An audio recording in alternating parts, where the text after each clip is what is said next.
This recording, I want to talk about the consequences of instant miracles, or the consequences and the conditions of quick fixes.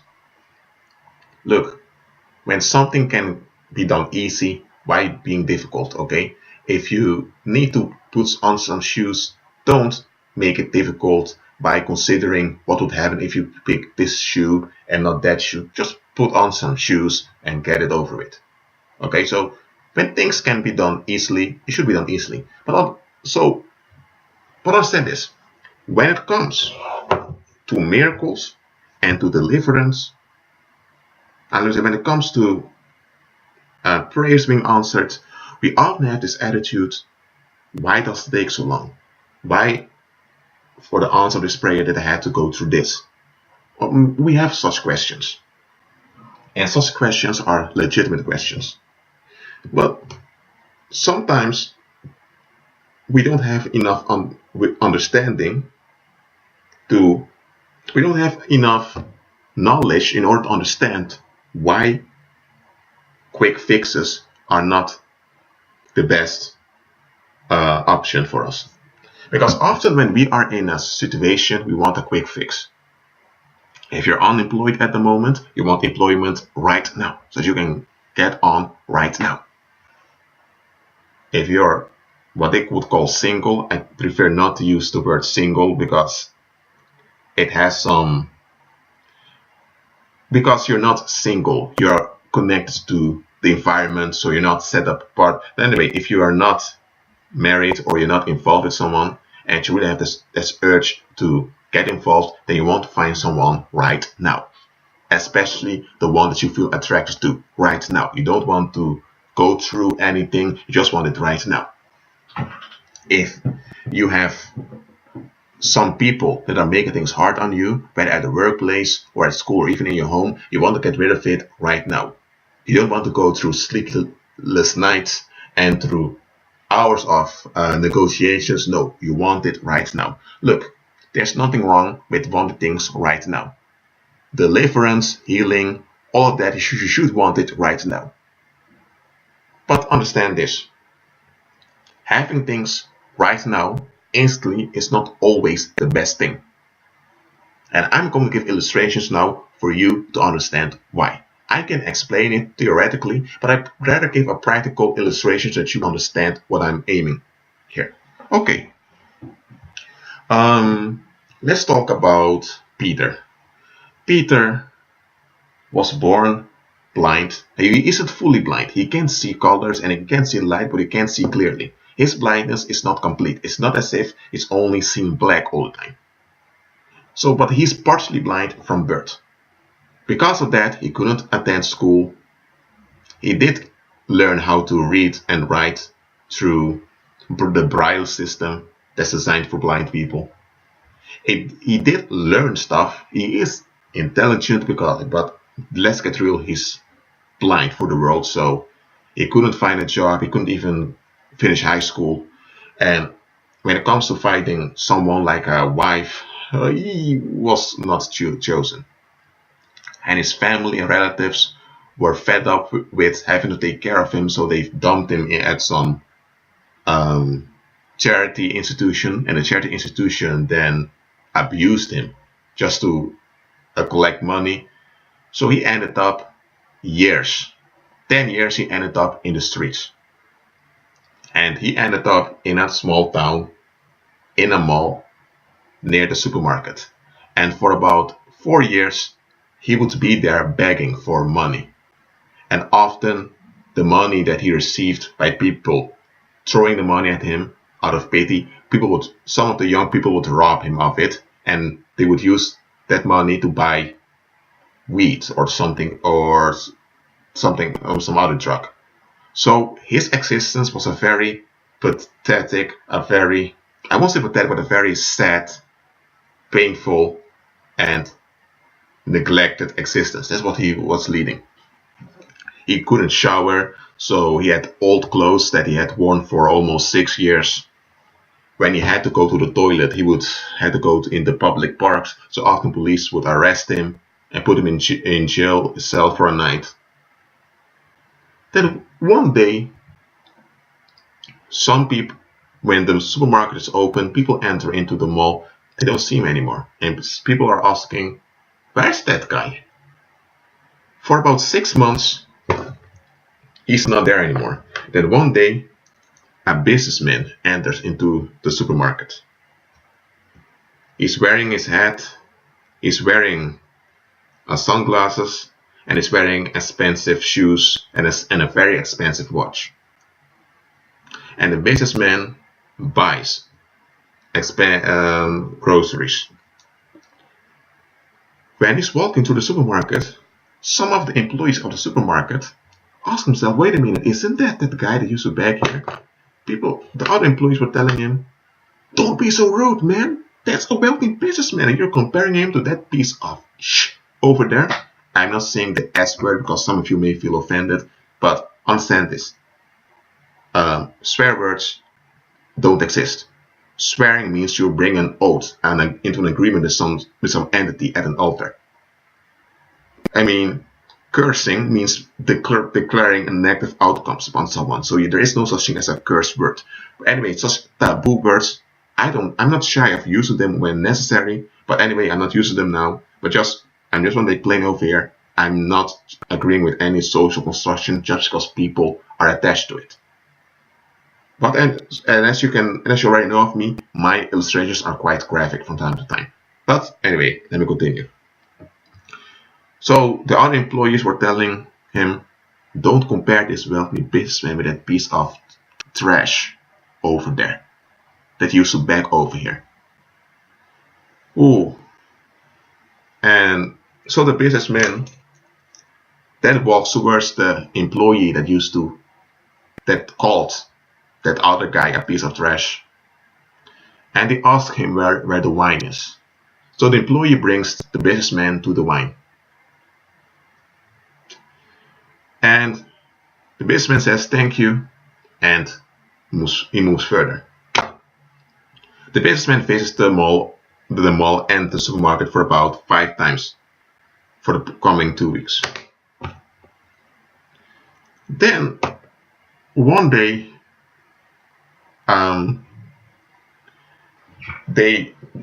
there is a business meeting in the town of wealthy businessmen, and many people come over there.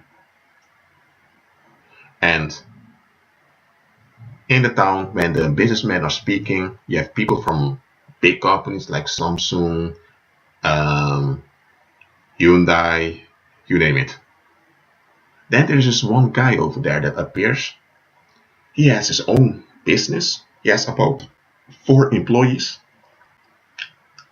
And he has made a fortune of about 1.5 million. He has his own extended house. And he's married. And expecting his son soon. And he shares his story, how he was born partially blind, how people mistreated him, how he ended up 10 years on the streets, following by 4 years in the mall. And he shared his testimony. And people were shocked and intriguing. And those employees at the supermarket were there also. And they recognized, hold on a minute, that guy we called a piece of trash, he's that businessman that walked past us when we were talking about that guy we called a piece of trash, but he was the same guy. And they were shocked. And they were so intrigued. Within 6 months, that man became healed. He could see. He went to get his high school diploma within a month. He also followed a course of a week on Google of online marketing. And immediately afterwards, he opened his own account, his own bank account. He was asking for donations on crowdfunding. People were sending him, donating money to him. And quickly his business began, and he had employees for himself. He became an employer. And His business was so successful online that he became a millionaire. So within 6 months, he went from a homeless, unknown beggar, blind beggar, that was often thrown in jail, that was smelling, that was being spit upon, that was being abused, being despised, to a established entrepreneur that's also a millionaire, and he also has his family now because his wife is expecting their son very soon. So that's a very quick change, a very quick one within 6 months. Now, that businessman, well, his name is Peter. He leaves the conference, and after his son was born, 2 months after his son was born, he received a letter from that town he used to, he used to wander at when he was homeless. And the mayor, together with the ministers in the town, they've made plain unto him that he was not permitted to ever in his life to enter feet in the town one more time, because the moment he would do that, he would be arrested and he would be charged and he could face jail time. So Peter now began to think, how is this possible? He paid his solicitor or his attorney to investigate this case. Well, the attorney explained unto him, Peter, about almost 10 months ago you visited town where you used to be a beggar, right? And you went to that conference, you shared your testimony. Yeah, that's right, I went there. Well, Peter, after you've left, there were a lot of incidents that happened.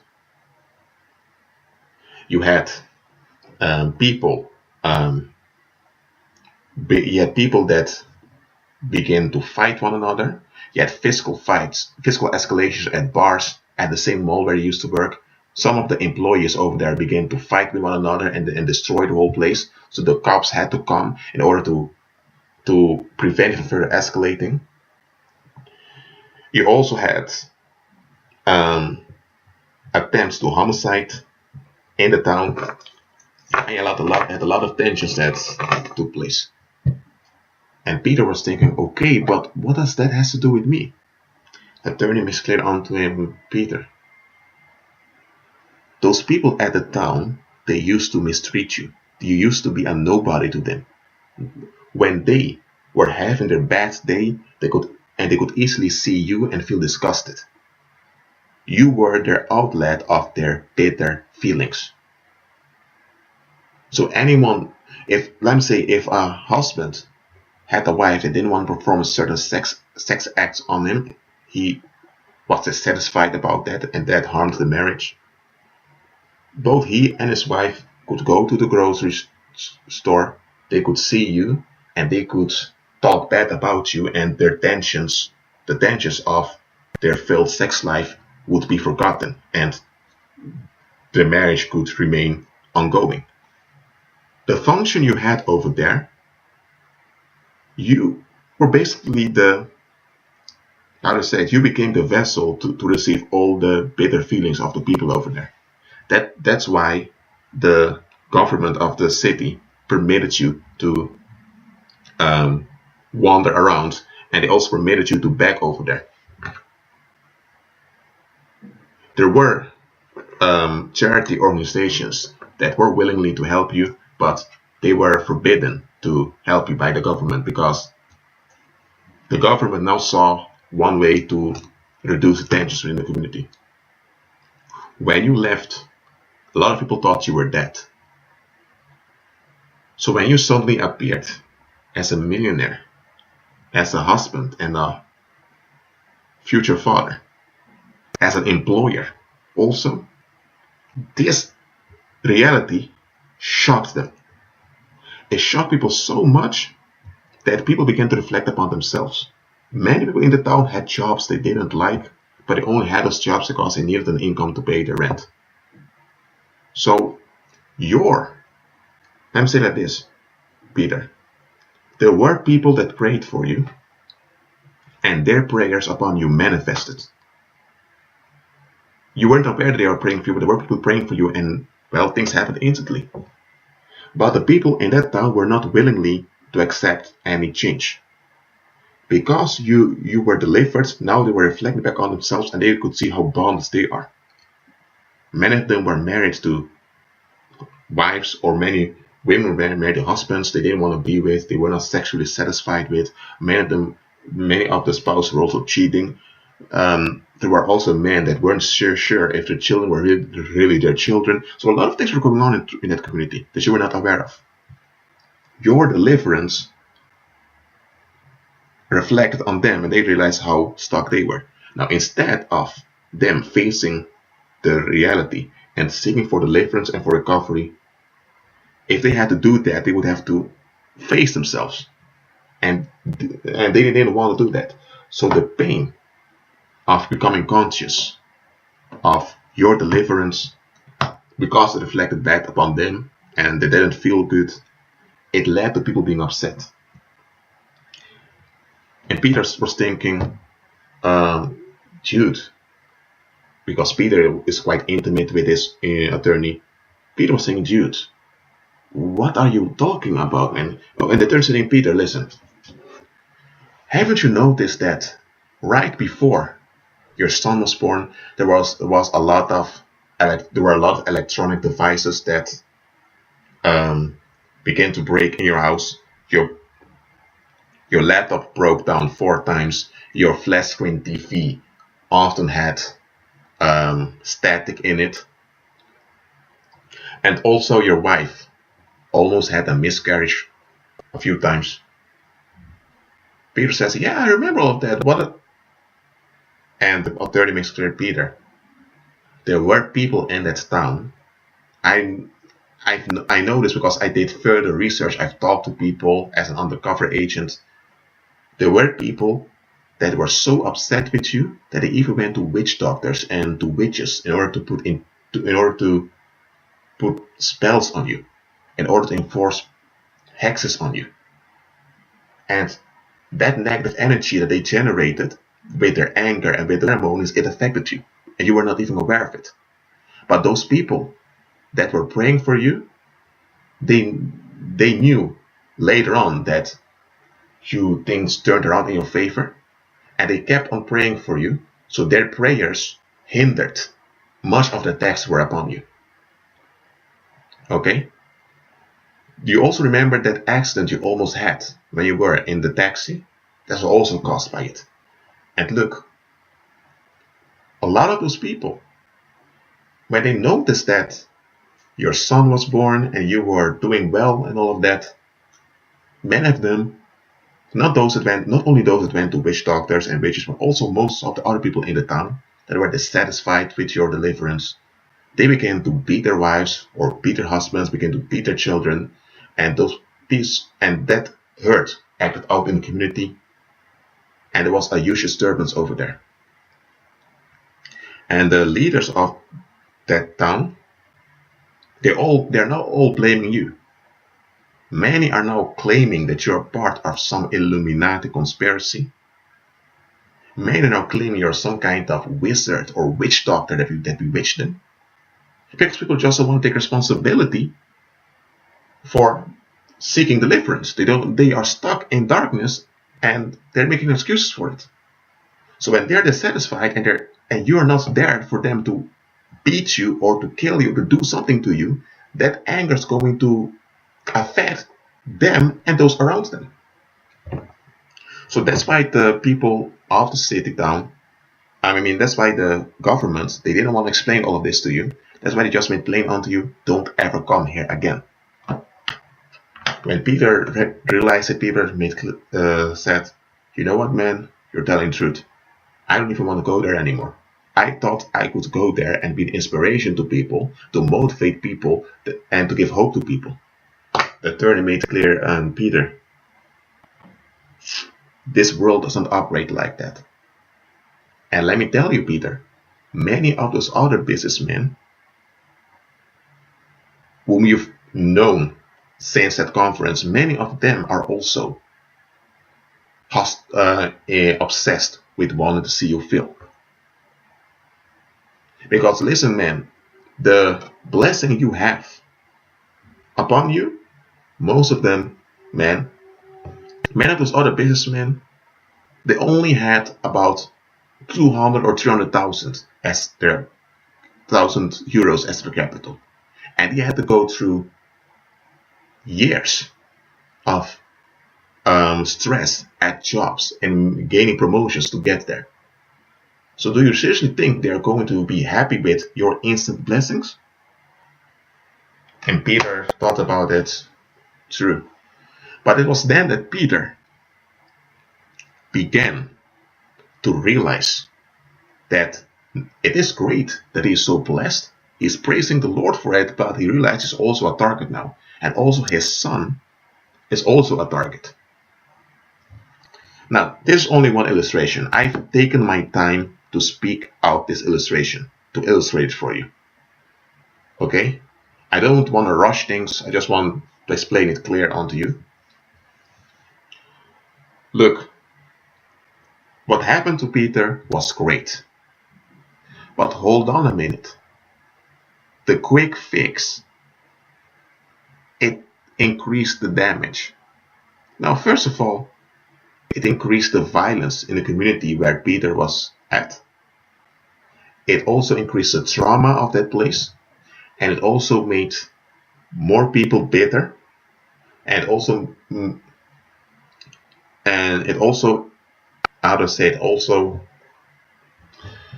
made Peter and Peter's wife, and with Peter's wife also Peter's family-in-law and his son and also his future children a target.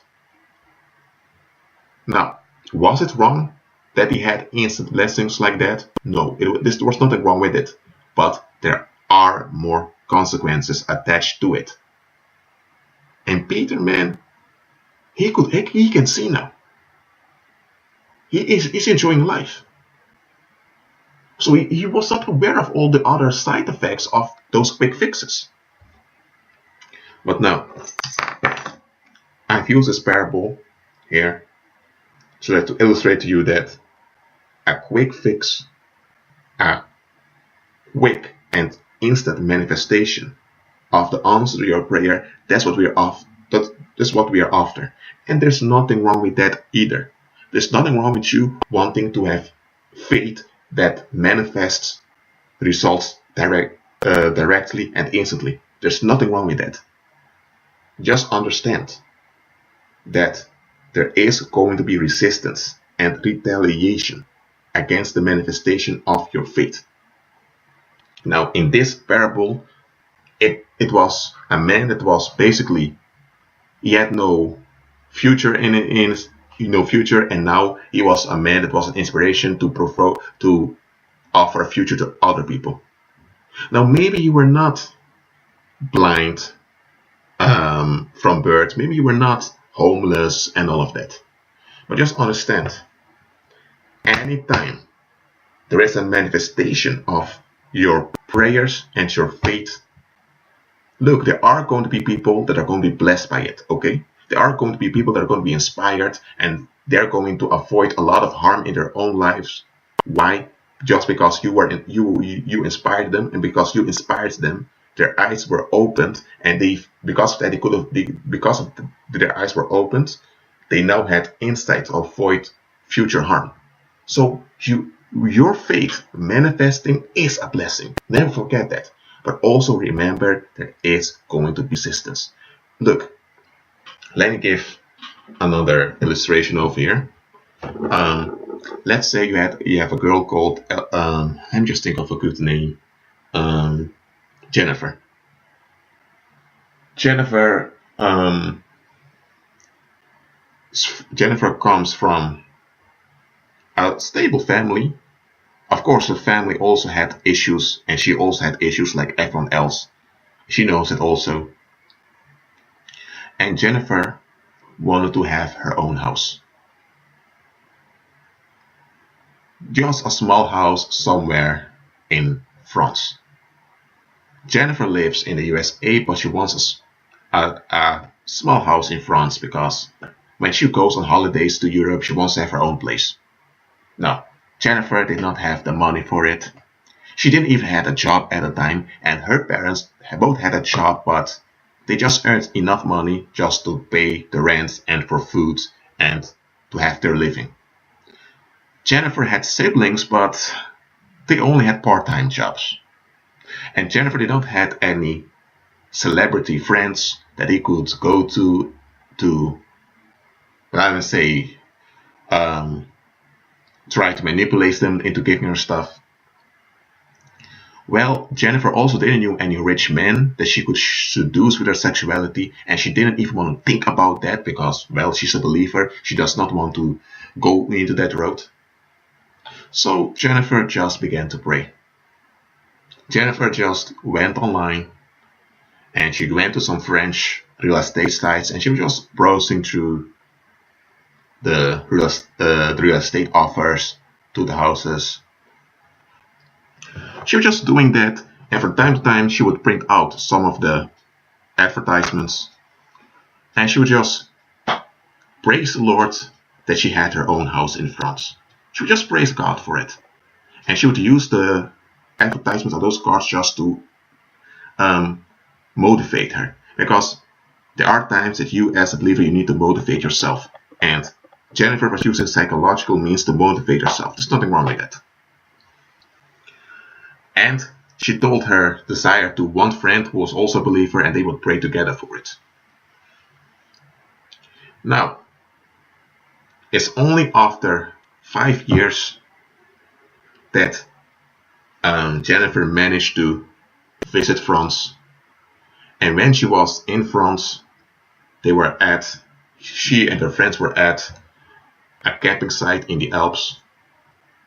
And there was this old cabin that was abandoned for about 5 years exactly. And when Jennifer saw it, she went to the municipality and informed about it. And Jennifer's last name, was similar to a French last name that the spelling was about 2 letters different. So when she appeared there, the municipal workers over there, they thought she was a relative of the previous owners. Because the previous owners passed away in the house. They were an elderly couple, but none of their children or grandchildren ever came to bury them because they were neo-Nazi people, and that elderly couple had connections to, because their own grandparents used to be in the Nazi party, and that cabin was built by a Nazi, and the grandchild of that Nazi, which was the man that passed away with his wife when they were in their 80s, it was their place. And they had their grandchildren, but their children and grandchildren didn't want anything to do with their inheritance. So when Jennifer were there, the French administration misidentified her as one of the grandchildren, and she just received a form to fill in. Jennifer thought, okay, I'm filling in the form. And she got keys. When she received the keys, Jennifer was thinking, what's happening over here? And Jennifer began to speak English to one of the other administrators, and they told her in English, it's your house now. Enjoy it. Jennifer kept this quiet. When she returned back to the States, she talked about it with her parents, and they were happy for her because her prayer was answered. She had her own house in France. And it's also near the water, near a lake in the Alps, also on a quiet place, just as she imagined it to be. But now, one of Jennifer's friends suddenly stopped talking to her after that friend heard the news that she had her own place in France. And many of the people at her workplace also wanted her away from the job, so she had to look for another job. But here's the thing. Jennifer began to realize, hold on a minute. When I was 18 years old, I wanted to have my own house in France. I didn't have the money, didn't have the resource, I just prayed about it. I looked for options and I let it in the Lord's hand. So all those people, the people at the workplace, those people, some of those so-called friends, they were never my friends and never for me anyway. So what would have happened if the Lord would have answered immediately? And Jennifer realized when she was 18, she was quite naive, she was quite trusting of other people, and she was quite inviting to other people also. So Jennifer realized that if her prayer would have been answered instantly when she was 18, she would have become a teenager, an American teenager with her own house in France. She now realized that probably people would have done something to her, people close to her, or maybe people would have, as she realized now, things would have gone very bad. So Jennifer was happy that her prayer was not instantly answered. Now listen, didn't the Lord say, ask and you shall receive? So we should ask, we should pray. But understand, when the answer of your prayer is delayed, listen, I'm talking to believers, I'm talking to you who are in agreement with Christ, who are in agreement with His promises towards you. Listen, when your prayer is not answered immediately, or when the manifestation is delayed, it can be that there is spiritual resistance against it, because evil spirits can't resist you anyway. But sometimes it has nothing to do with the devil or evil spirits. Sometimes, how say it? Sometimes that prayer can better not let me say, sometimes the thing you've decreed can better not manifest right then. It can better manifest another later in a different way that you've imagined. And the thing is, Jennifer also found out that in France, people that have houses near the shores, they have to pay more taxes than all other people. And she also found out that at the shores, she wanted a house near the shore, near the Mediterranean shore, but she found out that many of those houses at the shores many of those houses were inhabited by people from the mafia and people of cults. So it would have become very dangerous for her to have a house at age 18 in such a place. If she was 18 years old and her prayer was made manifest immediately, and she would have gone to France and got her house at the shore, she would have to deal with cults and criminal gangs. And she was just 18 years old with almost no life experience. So she understands now, later she's now 23 years old, now she understands why that prayer was not manifest immediately. Okay, so I've given two illustrations to you. One of a man that had instant blessings, he had instant manifestation, and the other of a young woman that had delayed manifestation. Well, eventually, the delayed manifestation was the best for Jennifer. That other man, well, I'm going to finish the parable. 15 years after his son was born, he had 4 other children also. Well, the town he was from became a ghetto. Only about 30 people lived there. From the 6,000 that used to live over there. And the mall has become abandoned. It became a haunted place. But not only that, Peter and his family were also constantly under attack. They had to move they had to move 4 times during that 15 years because they would have angry people coming at them to attack them. And one of the children was almost kidnapped one time. So now, again, maybe, I'm not saying that it is. Remember, it's just a parable, it's not a real circumstance, but I'm just suggesting maybe it would have been better for Peter to get the manifestations of those prayers in stages instead of all at once. Look, there are times you can receive things all at once and it's great, but some things can better be delayed. Why? Because it's not only about you. Those, for example, in the case of Peter, those people in that hometown that acted out against Peter's deliverance, listen, Peter's not guilty of it. He's not. But despite Peter being guilty of it or not, it still led to much harm in that community, and that the place became a ghost town. Okay? Well, those people made their own hometown a ghost town. Peter was not responsible for it. They did it, but nevertheless, it could, if Peter would have received his miracles in stages, well, less harm less harm would have taken place in that town. Because that town that became a ghost town is also an embarrassment to the country where Peter's at the moment. So it has deeper consequences. Now look, as a believer, you have rights. You have a right to pray, to go to the throne of grace, and you should pray. You should pray. But just understand this.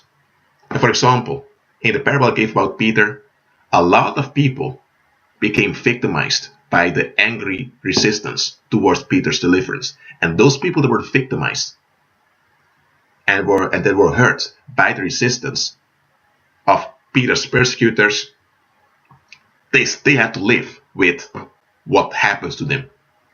They had to live with the damage. So listen about this, believer. Your prayers will have consequences. And listen, your prayers can be good, your prayers can be just and right, but understand this. The outcome of your prayers will also enforce outcomes for other people. And look, the outcome of your prayers are going to be resisted. And that resistance against the outcome of your prayers can have bad outcomes for other people you may not even know that exist. So when the Lord is hindering a manifestation of what you've decreed, it's not because he's mean, it's not because you are in sin. No, it's because there is a better and more effective way for you. And look, again, Peter in this parable was not responsible for the collateral damage that came not of his deliverance, but because of the resistance against his deliverance. Peter was delivered. There was resistance against his deliverance, and the resistance against his deliverance led to collateral damage to other people. Peter's not responsible to that. But here's the thing. The resistance still had an impact on Peter and Peter's children.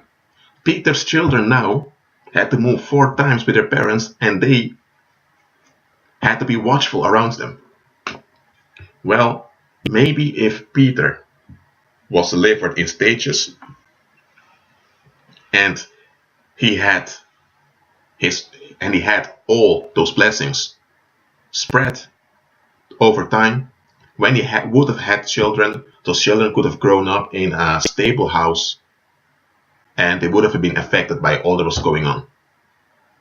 Now listen what I'm saying here. I'm not saying that as a believer, every time that the answer of a prayer is delayed, it's because the Lord it's because